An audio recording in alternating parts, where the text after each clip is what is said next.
Sometimes I ask myself, what did I do to become a Padres fan? Like, why am I being punished? But at the end of the day, the Padres get swept by the Pirates today. You know, they keep finding a way to find new rock bottoms each and every day. And I think something to address is the way that this organization is set up and the way the front office is. And I think it's terrible. And I think it all starts with AJ Preller. And before we get any further into this video, I just wanted you guys to understand, I am not blaming the way the Padres have played this season on AJ Preller. That is not an AJ Preller.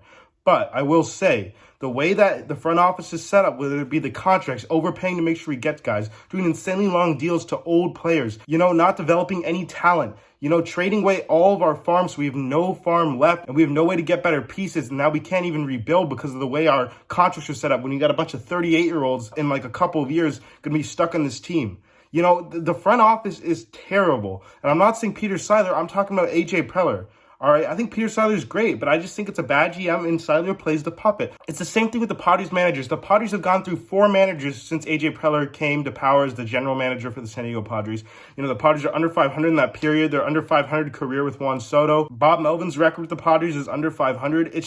It's not Bob Melvin, guys. I mean, yes, he's made some questionable decisions this year, but I think at the end of the day, Preller is the main guy speaking, and it's coming through the manager, whoever it be. But at the end of the day, the way that this team is set up, the way it's structured, the way it's set up for the next 11 years, it is not going to work out because there's no chance for rebuild. And I'm not saying we're supposed to rebuild, but there's no chance for trade. We have to be sellers at some point. I'm not saying this season, but at some point we will have to be sellers. Like, it's just the way the contracts are set up, we're going to be stuck with like 38-year-olds. I understand if we win a championship like within the next couple of years, and then who cares? It's all worth it. Preller hands out these ridiculous contracts. He overpaid Xander Bogaerts by probably $130 million. He overpaid Cronenworth. That is the worst contract I've literally ever seen. That is so bad. 7 years, $80 million for Jake Cronenworth.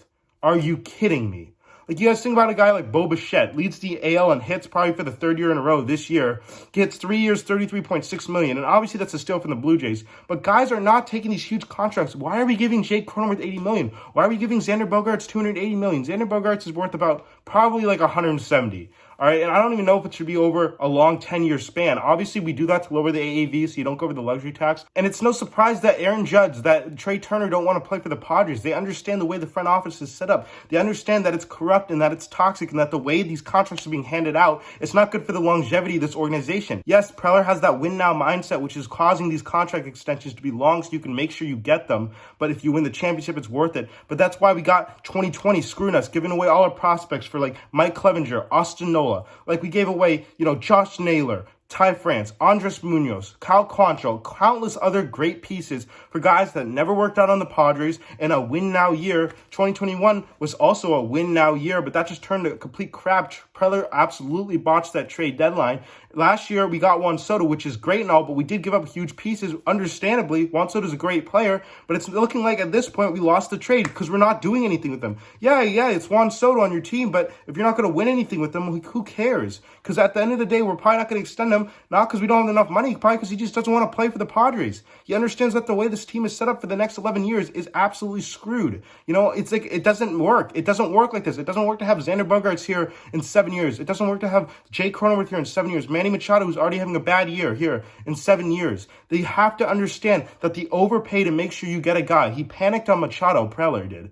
The overpays to make sure you guys get a guy is what causes this team to fall. Because if we do not win a championship, which it does not look like it's going to happen, it screws it for the rest of the longevity of their contracts. And that's why guys don't want to play for this organization. They understand how it works. You know, nobody gets developed. You know, there's no development in this organization. I'm not denying the fact that AJ Preller is a great talent evaluator. I'm not. But he does not develop any players. And our farm system is absolutely shot. Who do we got? Like Jackson Merrill, Dylan Lesko, Ethan Salas. That's pretty much it. And a big piece in the Juan Soto trade that nobody talks about, everybody obviously talks about Abrams, Gore, Robert Hassel, James Wood, the number 6 prospect in Major League Baseball. I just don't think the way it's all set up works out for the longevity of this organization, and that's why we're screwed over like the next 10 years if we don't win something now, and it's not looking like we're going to win something now. This team has no chemistry. This team has no fight, and obviously, one more time, I want to mention, I'm not blaming the way the Padres are playing on AJ Preller. I just think that the way the organization and the front office is set up is not going to work for the rest of this, you know, future of the organization, at least for the next like 10 years. People don't want to come here. We don't have any farm to trade for people, and at some point they're going to have to start selling. But I want to know what you guys think. Do you guys agree or disagree with me? Do you guys think that the way this organization is set up with the front office works or does not? Let me know your thoughts in the comment section down below. Make sure you guys hit that subscribe button if you're yet to do so. Give the video a like and turn on the post notification bell. If you guys like Padres baseball and baseball in general, this is the place to be. But for now, that's it for me. Stay safe, everybody. Thank you guys for watching this video, and I'll see you in the next one. Yo, now trick what Mace who? They ain't what Mace do. Got a lot of girls that'll love to replace you. Tell it to your face.